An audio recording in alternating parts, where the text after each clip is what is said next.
This video covers Solaris, an exhibition by Anselm Kiefer held at the Nijo Castle in Kyoto.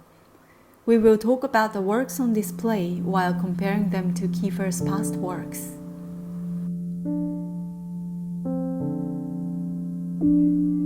First, Nijo Castle, the venue, was built in 1603 by Shogun Tokugawa Ieyasu.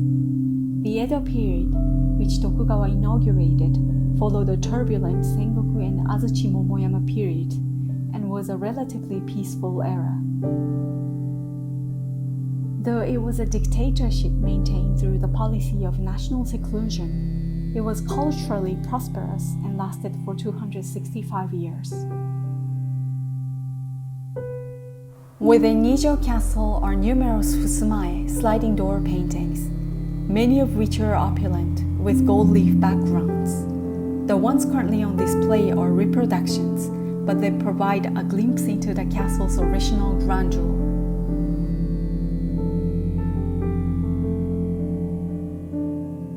Kiefer's exhibition was held in what used to be the castle's kitchen. In traditional Japanese architecture, copper plates are sometimes used.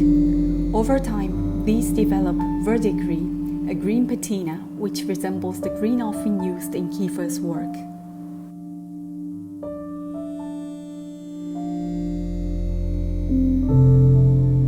Outside, on display, is a lead sculpture titled La. La is the sun god in Egyptian mythology, typically depicted as a man with the head of a falcon. Kiefer, however, uses a winged palette and a snake shape instead. The palette is a recurring motif in Kiefer's work since early in his career. In his 1983 painting, To the Unknown Painter, he depicts a small palette impaled on a stick standing in the courtyard of Hitler's New Reich Chancellery. The Chancellery no longer exists. The painting imagines its space. In reality, the courtyard once featured muscular sculptures, but Kiefer replaces them with a feeble-looking palette. The palette could symbolize Hitler, but it also seems to represent Kiefer himself, perhaps as a male creator figure. This palette has wings, but being made of heavy lead, it doesn't seem capable of flight.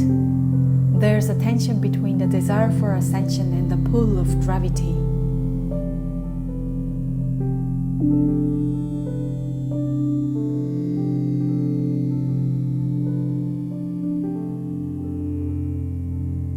Beneath it lies a snake. In Egyptian mythology, the snake is La's enemy and symbolizes chaos and evil. Perhaps it's attempting to bind La, who aims to rise toward the sun, back to the earth. Outside Egyptian mythology, snakes are also often seen as evil, especially in patriarchal contexts. Archaeologist Maria Gimbutas posited that between 7000 to 3500 BCE, a civilization she called Old Europe worshipped a snake goddess. That society was followed by patriarchal cultures where snakes were demonized, as in the serpent who tempts Eve in the Bible, causing humanity's expulsion from Eden. In art, this serpent is often portrayed with woman's body, linking snakes, evil, and women. In older matriarchal cultures, snakes were sacred and associated with women. Thus, Kiefer's work might be seen as representing both masculine and feminine principles. A palette that cannot fly, tethered by a female-coded snake. Is the snake hindering the male, or is it challenging the patriarchy?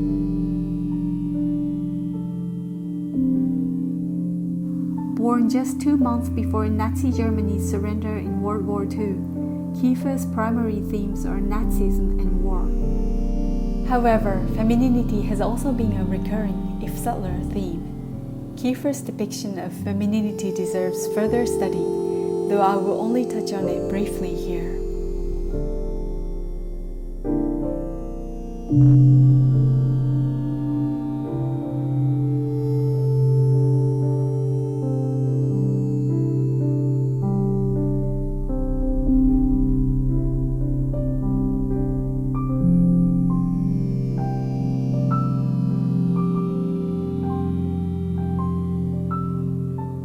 entering the exhibition, visitors are greeted by For Octavio Paz, a work made specifically for this show. Octavio Paz, a Nobel-winning Mexican poet, is quoted here.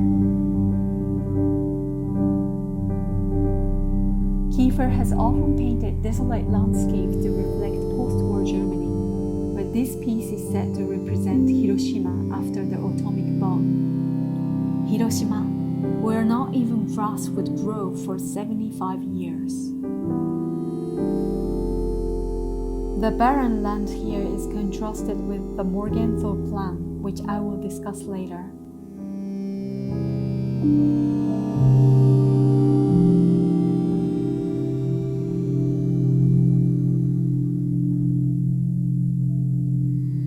As usual, Kiefer incorporates text. This time, it's a passage from Pat's poem, Wind, Water, Stone. Each is another and no other, crossing and vanishing through their empty names.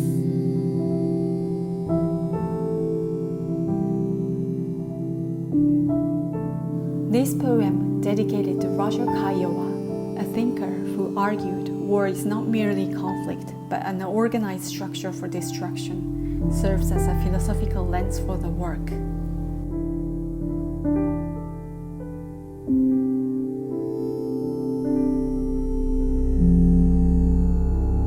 At the center of the painting, a woman's upturned head with an open mouth is affixed to the canvas. It evokes those who couldn't escape the scorched earth. The open mouth recalls the original meaning of chaos as gaping. In the first half of the 20th century, Hiroshima was a military city, supporting Japan's militarism and its invasion across Asia. With the dropping of the atomic bomb, it became a city that bore witness to the horrors of war, and later a symbol of anti-nuclear sentiment. It can be seen as a city that embodies both the roles of aggressor and victim during wartime. While working on this piece, Kiefer learned that Robert Oppenheimer, the father of the atomic bomb, once owned Van Gogh's The Plowed Field. Oppenheimer famously quoted the Bhagavad Gita, "Now I am become death, the destroyer of worlds."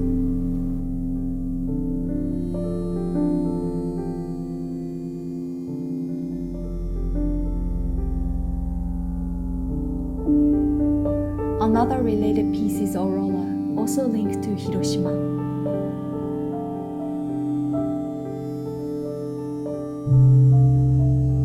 Here, Kiefer depicts a school building photographed by an American survey team in 1945, reduced to a skeleton.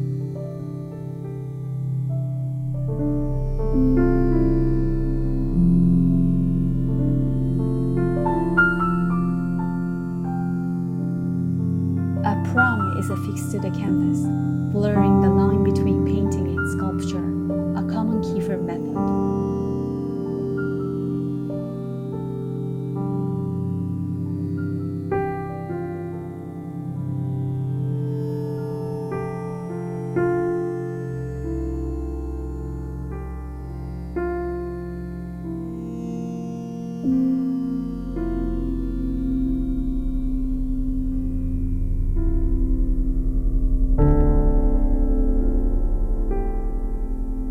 But because in this exhibition, works couldn't be mounted on the castle walls, each canvas has legs, giving paintings the appearance of objects.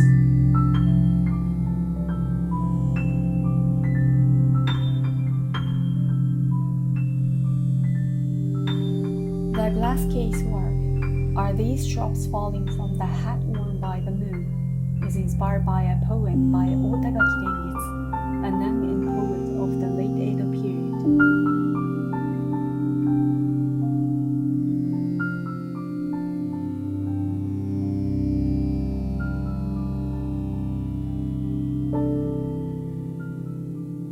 Both the palette above and canvas below are made of lead.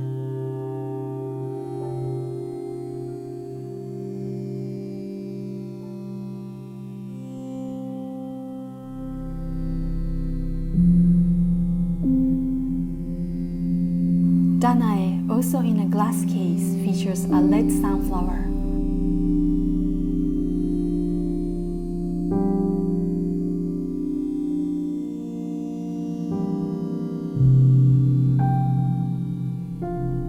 Similar to a permanent installation at the Louvre, its seat center is gold, and golden Caesars scattered at its base.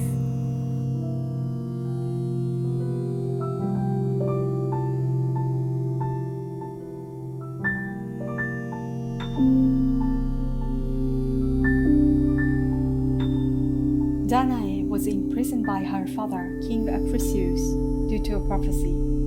Zeus, in the form of golden rain, impregnated her.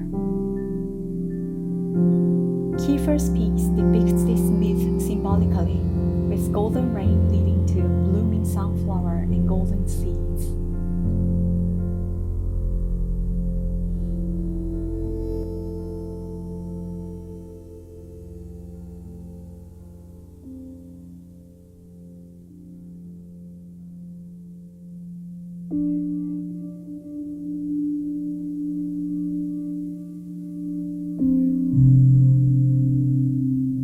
Another Danae is also on display, showing a nude woman, legs spread, head turned.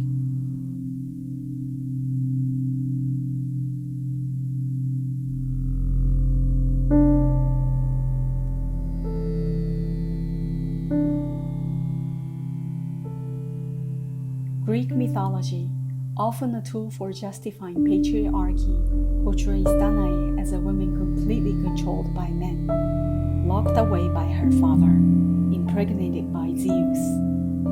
This isn't just lust, it's domination.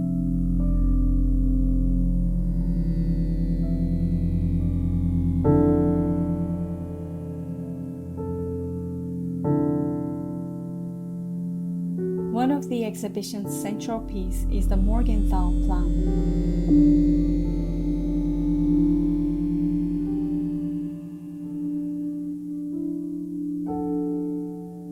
The Morgenthau Plan was a proposed US policy during World War II to convert post-war Germany into an agrarian state by destroying its industrial base. Though ultimately replaced by the Marshall Plan, Kiefer imagines this alternate history here.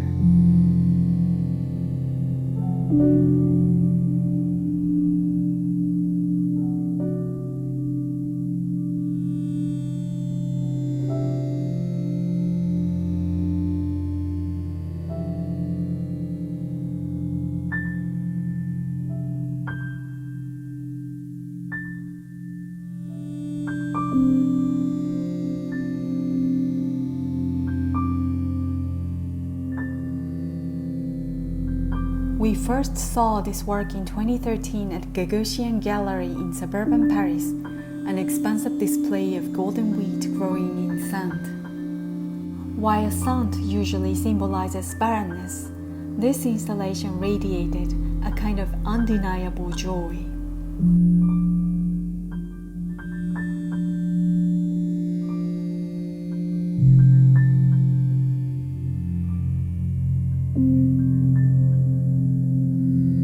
At Nijo Castle, a smaller space meant the wheat swayed as visitors passed, emphasizing intimacy.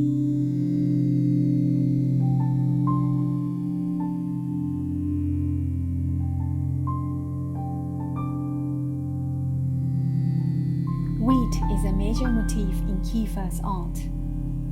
In Paul Celan's Death Fugue, the blonde Margarete, Aryan, and black-haired Zulamit, Jewish, appear. Margarete, often symbolized by wheat in Kiefer's works. Sometimes it's golden, other times blackened, like ergot-infected grain.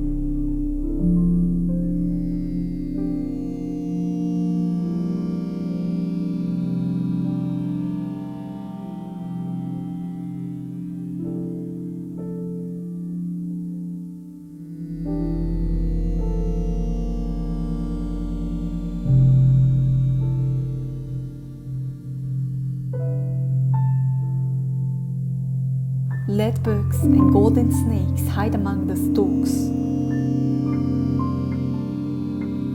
Snakes, earlier in La are, I believe, feminine symbols and signs of rebirth here.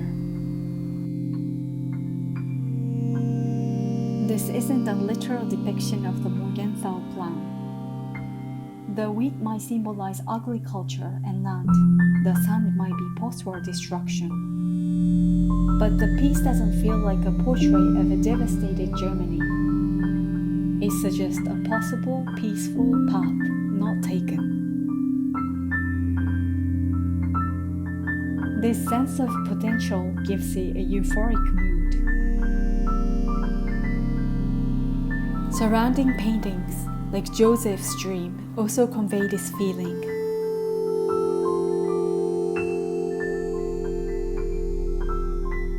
In the intimate space, visitors must view the works up close, an immersive way well suited to Kiefer's multi-layered canvases.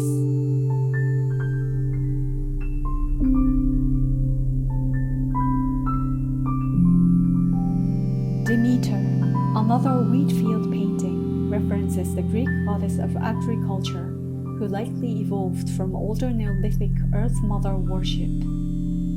These ancient goddesses were erased, but incorporated into patriarchal Greek myth structures.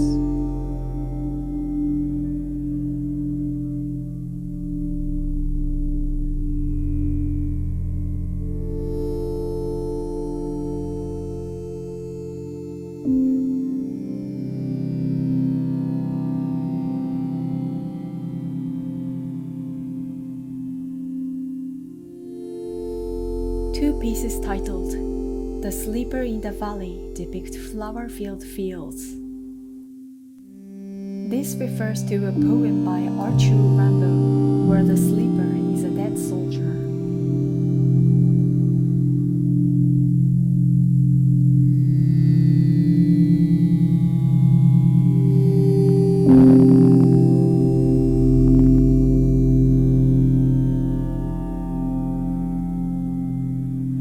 Two, the Rhine pieces are shown, heavily gilded and glowing.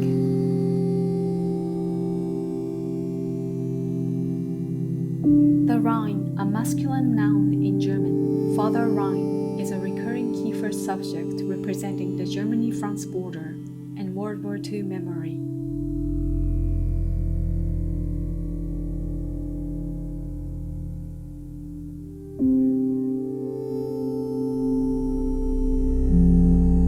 In this work, it appears that a rich natural landscape is being depicted. However, this impression is dramatically altered in Anselm Was Here, which is painted in the same color palette. A man, presumed to be Kiefer himself, is depicted from behind, dressed in military uniform. Although Kiefer was born in 1945 and therefore belongs to the generation that did not experience the war firsthand, he has repeatedly photographed and painted himself wearing the uniform of Nazi Germany. The work that first brought him fame was his Occupations series, photographic works in which he performs the Nazi salute. Later, in The Women of the Revolution, housed at the Cézanne Museum of Modern Art, he represented women of the French Revolution using lead beds and included photographs of himself in uniform, turning his back to the viewer. The figure's posture in that work closely resembles the rear view seen in this painting.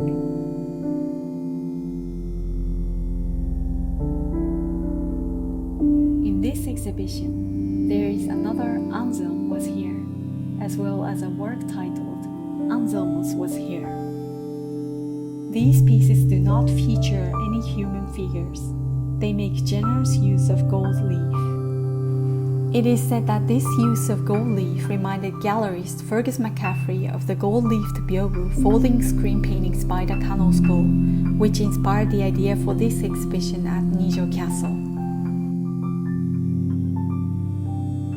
Although Kiefer himself did not reference Japanese painting in his use of gold, his incorporation of gold began around the time of the Morgenthau Plan. In The Woman of Antiquity series, white plaster female figures are shown wearing symbolic attributes atop their heads. 3 of these plaster sculptures were exhibited this time. Ptolemaeus features a planet position at the figure's head. Ptolemaeus was a female philosopher of ancient Greece.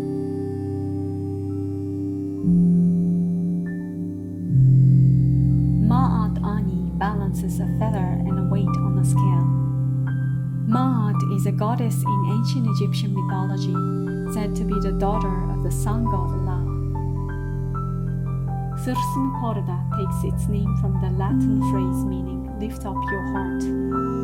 These works have also been displayed outdoors at Château-Lacoste in southern France. Though they are female figures, there are no bodies inside the dresses. They are hollow. This absence suggests a theme of the non-presence of women.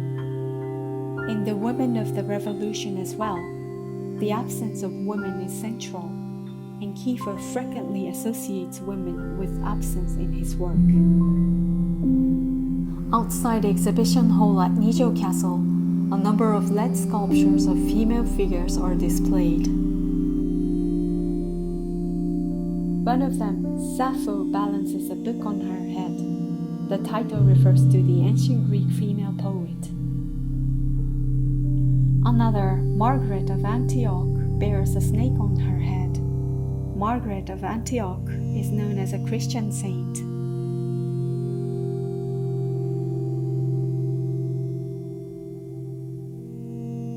Kiefer frequently uses lead in his work, and several pieces in this exhibition also incorporate it. Traditionally, lead has been seen as a symbol of melancholy, but Kiefer views it as a material from which gold can be produced. In other words, for him, lead represents transformation, metamorphosis. Kiefer has always created European art. That remains true here, but placing the work in a Japanese context provides a fresh lens through which to view it.